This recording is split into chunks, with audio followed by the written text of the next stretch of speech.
La secundaria inventó mentiras que arruinaron mi vida. Una década después, presencié su caída sin pronunciar una palabra. Hola, mi nombre es Lucas. Durante mucho tiempo he guardado esta historia, más de una década. Hoy, con 28 años, puedo contarla sin sentir que se me derrumba el mundo, pero en su momento me destruyó la vida por completo. Todo comenzó en el último año de secundaria. Yo era el típico chico con un futuro brillante por delante, excelentes calificaciones, beca completa para Harvard, sin antecedentes, un grupo decente de amigos, y según creía, una novia que me apoyaba. Mi vida parecía encaminada, hasta que una acusación falsa lo cambió todo. Perdí la oportunidad de estudiar en Harvard, mi reputación quedó hecha trizas, mis amistades se desmoronaron y casi destruye a mi familia. Lo peor no fue eso, sino que la persona responsable me sonrió años después como si jamás hubiera encendido la mecha. Creyó que se había salido con la suya. No fue así. Esta es la historia de cómo descubrí la verdad y cómo me aseguré de que no olvidara lo que hizo. La secundaria parece otro mundo ahora, pero hay cosas que recuerdo con demasiada claridad. Especialmente el último año, yo era el chico de las notas perfectas. Practicaba deportes, no era el más popular,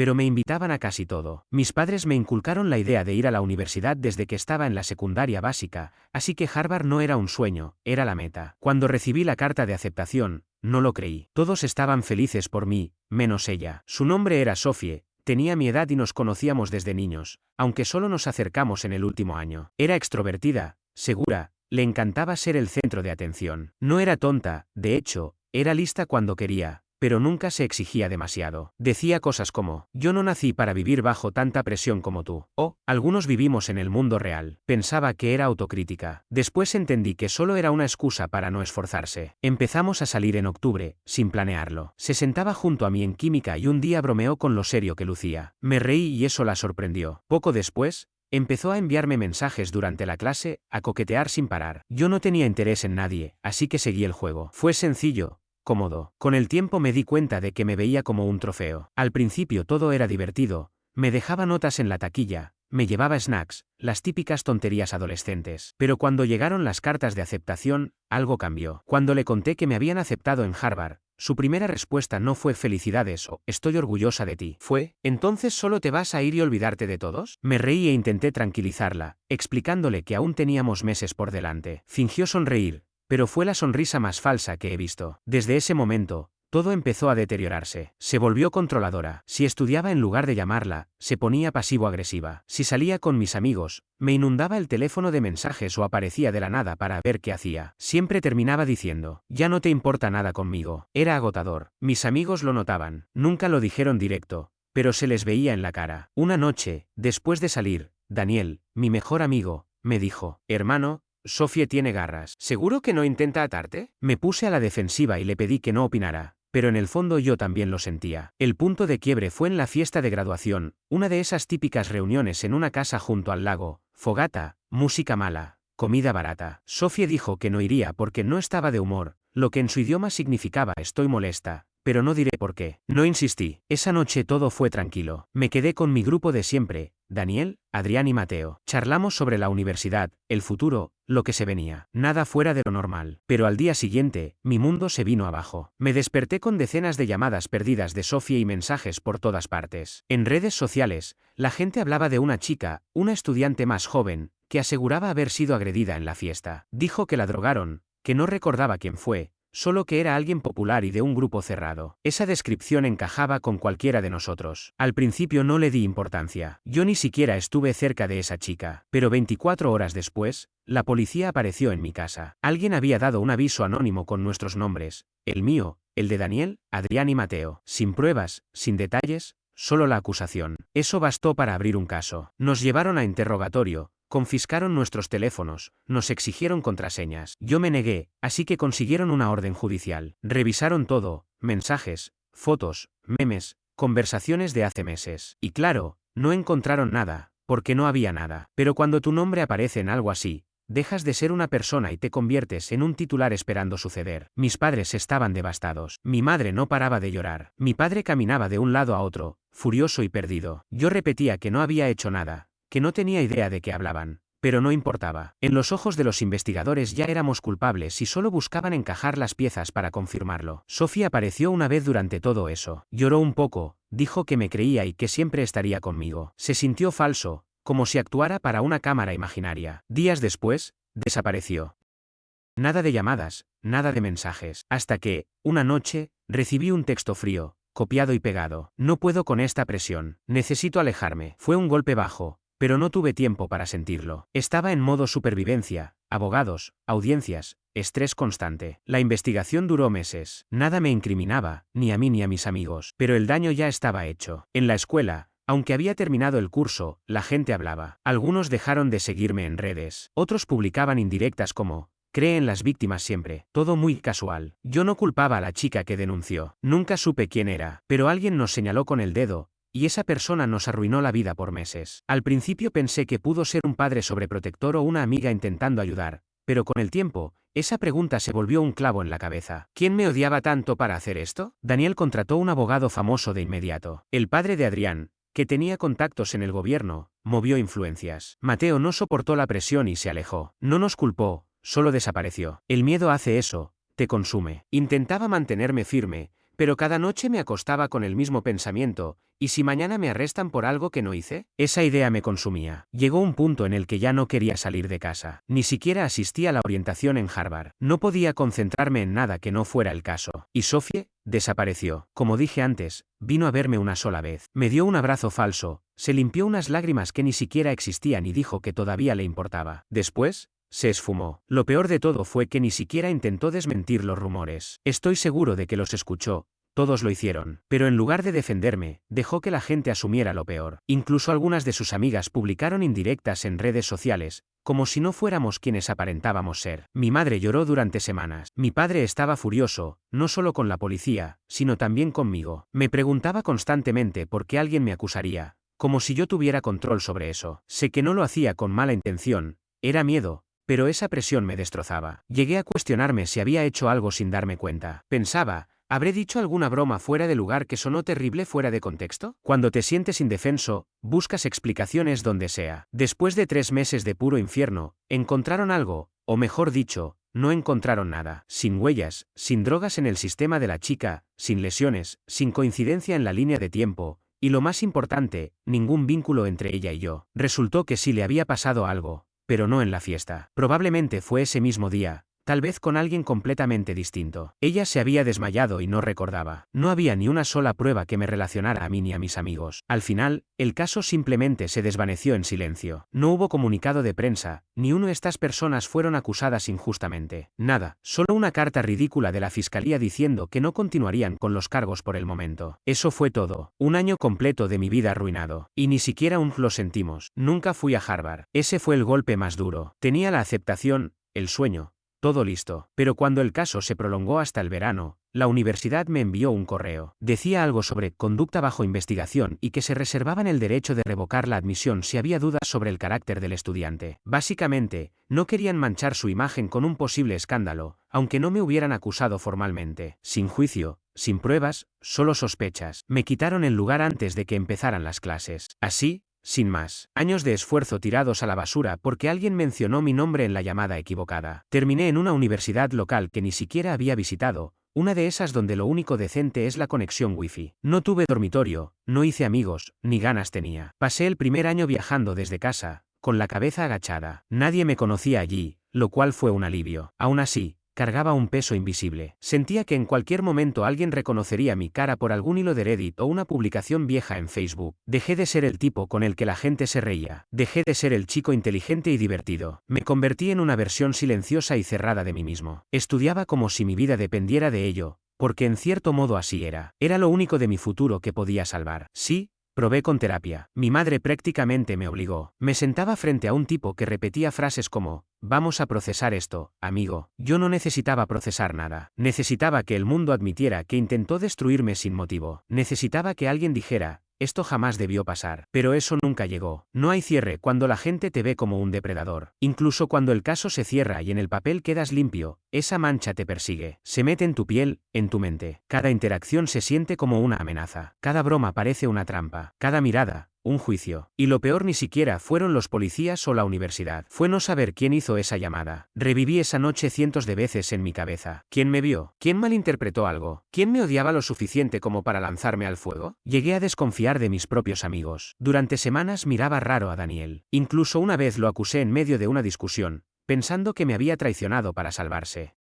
Él explotó, me dijo que si volvía a insinuar algo así, nuestra amistad se acababa. Tenía razón en enojarse. Le pedí disculpas, pero yo estaba quebrándome por no saber la verdad. Y, a pesar de todo, nunca sospeché de Sofie, ni una sola vez. Me convencí de que solo estaba asustada, que no sabía cómo lidiar con el escándalo. Pensé que se alejó porque no encontraba otra salida. Le inventé excusas una y otra vez, incluso después de que me dejara de hablar. No era fuerte, me decía, solo estaba abrumada. Le di más crédito del que merecía. En ese momento no lo veía, estaba demasiado ocupado intentando limpiar el desastre. No solo el que dejó el caso, sino todo lo demás, mi futuro, mi reputación, mi mente. Me encerré en modo supervivencia, sin distracciones, sin pausas. Llené mi horario con clases, prácticas, certificaciones, lo que fuera para compensar la línea en Harvard que había perdido en mi currículum. Me volví una máquina, despertar, estudiar, programar, comer, repetir. Casi no miraba a la gente a los ojos. Las charlas triviales me agotaban. La confianza se había ido. Coquetear ni siquiera me pasaba por la cabeza. Algunas chicas lo intentaron,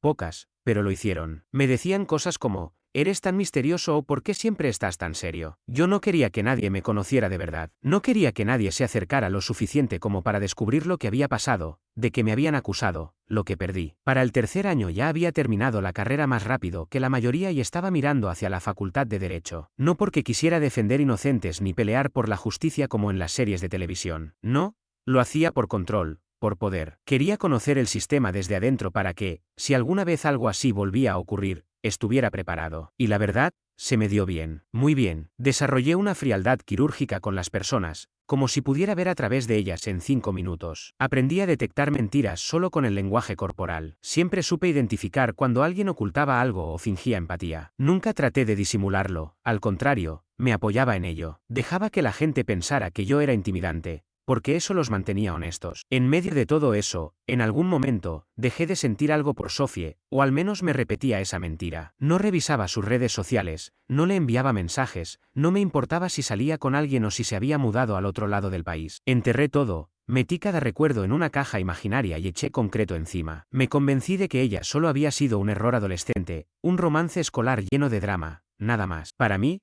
estaba completamente fuera de mi vida, hasta que llegó la reunión, el reencuentro de los 10 años del instituto. No pensaba asistir. Ignoré las invitaciones durante meses porque la sola idea de estar en la misma sala con personas que habían susurrado a mis espaldas me revolvía el estómago. Pero entonces Daniel me escribió. Dijo que volaría solo para ir y me preguntó si quería unirme, por diversión. Le debía mucho. Había sido de los pocos que se mantuvo a mi lado cuando todo se vino abajo. Así que le respondí, está bien, vamos. El evento se realizó en un salón elegante, con alfombra roja, un DJ mediocre y bebidas a precios absurdos. La gente lucía mayor, aunque seguía con esa falsedad que siempre odié, como si todos hubieran ensayado su discurso de éxito antes de entrar. Daniel apareció con traje, la misma sonrisa confiada y el mismo peinado horrible. Charlamos un rato, nos reímos, hablamos del trabajo. Por un momento, todo se sintió bien. Y entonces la vi, Sofie. Estaba al otro lado del salón, con un vestido ajustado que parecía sacado de una audición. El cabello perfecto, la sonrisa pegada como una calcomanía. Me quedé quieto, no por un momento de nostalgia o sentimientos ocultos, nada de eso. Fue más como un error en el sistema, como cuando ves un archivo que creías borrado para siempre. Ella me reconoció de inmediato y,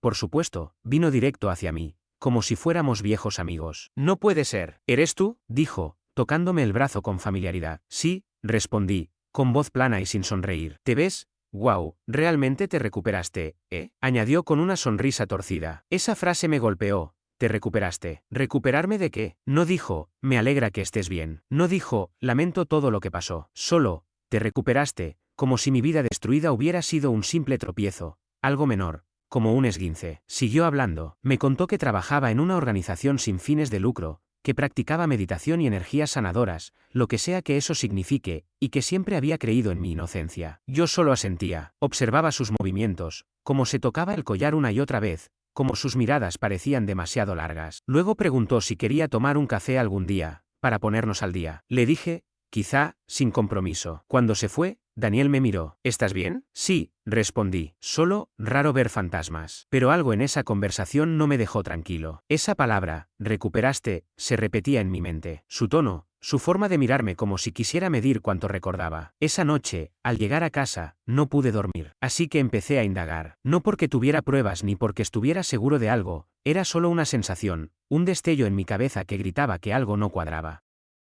Esa frase en la reunión, ese gesto, todo sonaba mal, como si supiera más de lo que aparentaba, no solo los titulares, sino los detalles. Y esa sonrisa, no era una sonrisa cualquiera, era la de alguien que vuelve para revisar un proyecto olvidado. Lo primero que hice fue revisar mis antiguas copias de seguridad. Conservaba todo de la secundaria, mensajes, fotos, incluso capturas de chats grupales. Mi teléfono había sido borrado durante el caso, pero Google, con su obsesión por guardar todo, había hecho la copia antes. Así que revisé todo. Sus mensajes, en retrospectiva, eran extraños. Durante la investigación me envió exactamente 2 textos, uno que decía, creo en ti, y otro, 2 semanas después, diciendo, necesito espacio. Y desapareció. En su momento lo atribuí al estrés. Pero ahora, leído con otros ojos, parecía alguien saltando del barco antes de que se hundiera. Seguí revisando, correos, viejas conversaciones, incluso mensajes antiguos en Facebook. Nada concluyente, solo más señales de que se apartó demasiado rápido para alguien que siempre creyó en mí. Entonces recordé algo, la pista. La policía dijo que todo empezó por una llamada anónima. Una chica aseguraba que mis amigos y yo actuábamos de forma sospechosa esa noche. Nunca escuché la grabación, no era material al que tuviéramos acceso. Solo recuerdo que el abogado de mi padre lo mencionó, voz femenina, joven, probablemente del instituto. Había borrado ese dato de mi mente, había cosas más urgentes en aquel momento. Pero ahora cobraba sentido. Hice algo turbio, contacté a alguien a quien había dado clases particulares en la universidad. Ahora trabajaba en una agencia local de seguridad. No diré cómo lo pedí,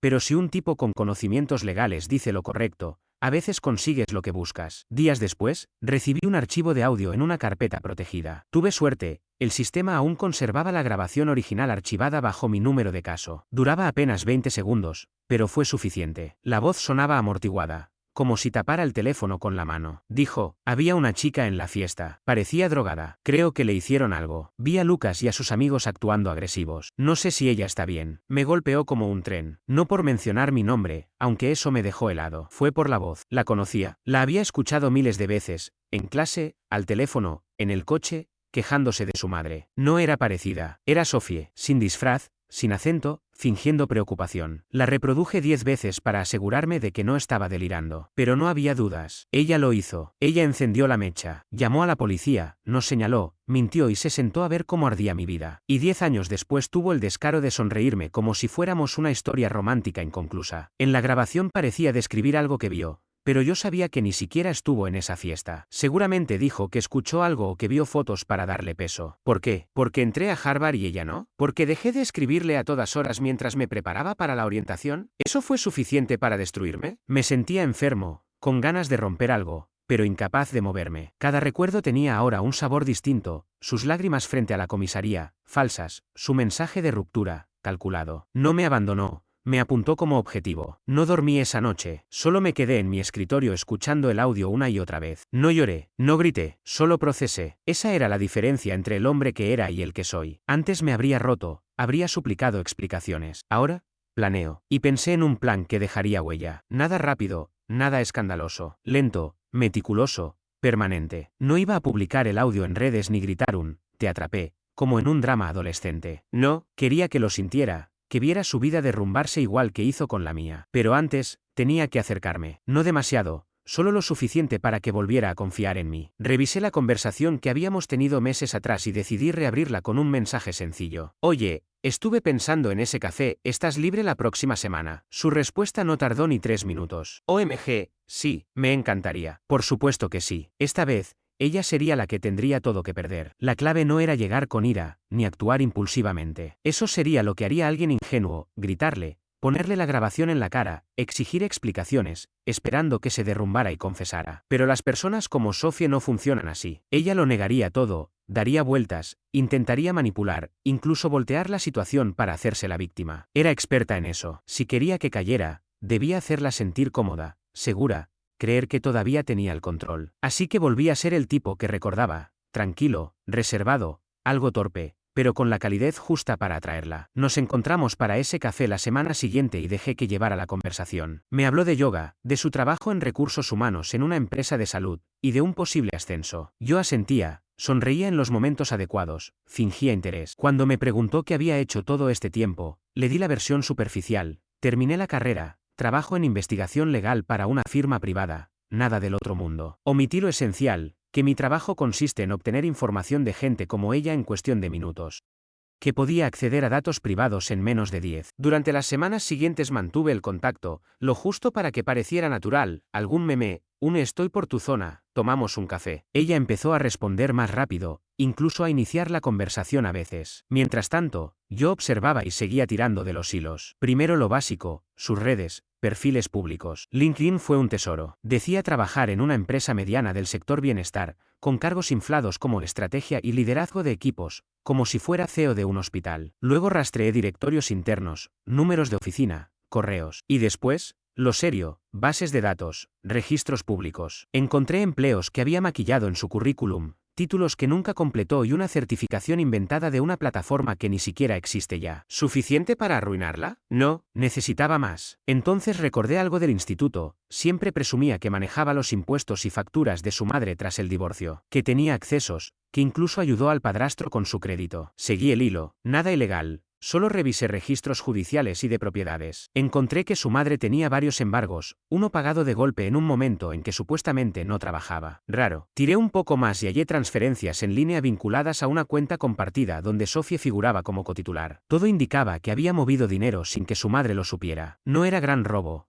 pero sí algo que podría destruir su imagen profesional. Reuní todo. Capturas, extractos, mentiras del CB. Guardé el paquete en una carpeta llamada Seguro Futuro, pero aún faltaba el golpe final, la reputación. Empecé a sembrar dudas. Publicaciones anónimas en foros locales tipo ¿alguien más trabaja en esta empresa? Cosas raras en recursos humanos. Luego, con perfiles falsos, escribí a compañeros suyos con preguntas ambiguas sobre integridad y credenciales infladas. La gente adora el drama, sobre todo si es difuso. Después envié un correo anónimo a la línea ética de su empresa. Redacción profesional, lo bastante detallada para sonar real, pero sin riesgo legal. Señalé inconsistencias en su CV, referencias dudosas y posible uso indebido de fondos familiares, adjuntando enlaces. Si investigaban en serio, su fachada se derrumbaría. Mientras tanto, yo seguía escribiéndole con normalidad. ¿Quieres cenar esta semana? Y ella respondía con cosas como, OMG, sí. Ha sido una semana durísima en el trabajo. Necesito relajarme. Relajarse, sin saber que su mundo ardía. Para la tercera semana, uno de mis contactos en cumplimiento, que me debía un favor, me confirmó que la empresa había iniciado una auditoría interna. Alguien la había señalado. Yo solo sonreí y dejé que el fuego se extendiera. Ella debía caer por peso propio, sin que pudiera señalarme. Cuando el suelo se le empezó a hundir, lo supe. Me escribió una mañana. ¿Crees que alguien está intentando arruinarme en el trabajo? Me tomó 5 minutos contestar. ¿Por qué lo dices? Contestó que revisaban expedientes de todos, supuestamente por protocolo. Yo sabía que no era cierto, iban por ella. Me reuní con ella unos días después. Estaba distinta, nerviosa, hablando rápido, los ojos inquietos. No entiendo qué pasa, dijo golpeando la taza. Llevo 3 años ahí. Nunca hubo problemas. Tal vez alguien intenta sabotearte, dije encogiéndome de hombros. Levantó la mirada, alarmada. ¿De verdad lo crees? No sería la primera vez. Hay gente muy rencorosa cuando se siente herida. Se quedó callada, mirándome, como intentando descifrarme, pero demasiado paranoica para unir las piezas. Una semana después, empeoró. Alguien filtró que Recursos Humanos la tenía bajo revisión. No estaba suspendida, pero las habladurías comenzaron. Sus llamadas se acortaron. Respondía poco. Entonces apareció en mi puerta sin aviso, con cara de no haber dormido en 2 días. ¿Podemos hablar? Preguntó. Claro, dije, haciéndome a un lado como si no lo hubiera anticipado. Entró, se quedó parada en medio de la sala, sin saber qué hacer con las manos, hasta que me miró y soltó. ¿Eres tú el que está detrás de esto? ¿De qué hablas? Respondí arqueando una ceja. Bufó, como si ni ella misma creyera su actuación. De todo este lío, las llamadas, la revisión, los rumores anónimos. ¿Intentas arruinarme la vida? Su voz sonaba tensa cuando lanzó la pregunta. Incliné la cabeza lentamente antes de responder. ¿Por qué haría algo así, Sofía? Vaciló apenas un segundo, pero lo noté. Ese destello de miedo, como si su mente hubiera entendido de golpe. Él lo sabe. Es que,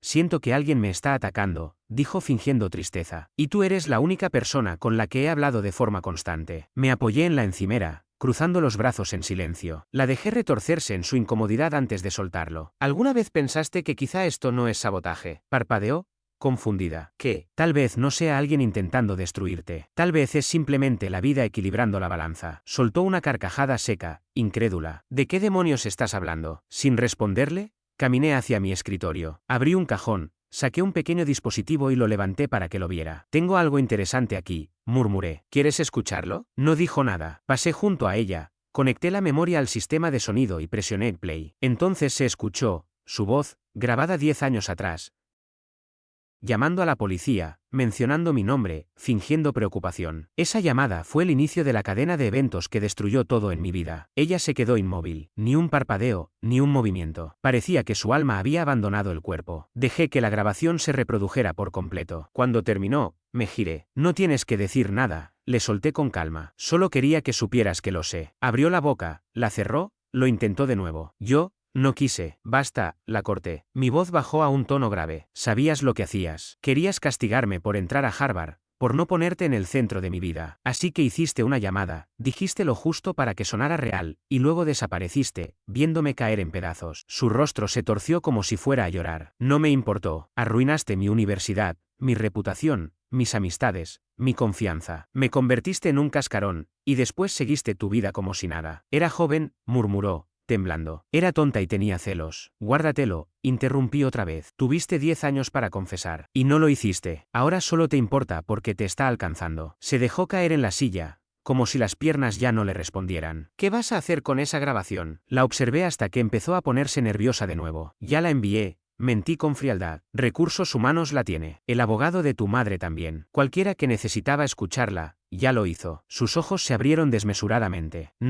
No hiciste eso. Me acerqué un paso. Quizás sí, quizá no. Lo importante es que tú no sabes. Y vas a pasar los próximos años preguntándote quién más conoce la verdad. Enterró la cara en sus manos, temblando por completo. Yo no sentí ni un gramo de culpa. Ella intentó destruirme, y casi lo logró. Pero olvidó algo. Yo aprendí a reconstruirme, más fuerte y más inteligente. La observé quebrarse un minuto más y luego caminé hasta la puerta. Será mejor que te vayas. Alzó la mirada. El rímel corrido, lágrimas manchando sus mejillas. No tienes que hacer esto. Ya lo hice, respondí, abriendo la puerta. Se levantó despacio, todavía temblando, y salió sin mirar atrás. Cerré la puerta sin pronunciar otra palabra. Por primera vez en años, sentí que todo había terminado. No felicidad, no paz absoluta, pero sí control. Nunca volvió a escribirme, ni un mensaje, ni un intento de disculpa, ni un párrafo falso para justificarse. Solo silencio. Y ese silencio me dijo todo lo que necesitaba saber. Entendió que la tenía acorralada. No era tonta, solo arrogante. El tipo de persona que cree que nunca enfrentará consecuencias porque sabe fingir ser amable. Pero, en el fondo, sabía que este día llegaría. Nadie inventa una acusación así y sale limpio para siempre. Semanas después supe por un conocido que había dejado su trabajo por voluntad propia. Ya sabes, ese lenguaje de recursos humanos que significa, vete tranquila o te echamos. No sé si la grabación llegó hasta ellos o si fueron las mentiras en su currículum,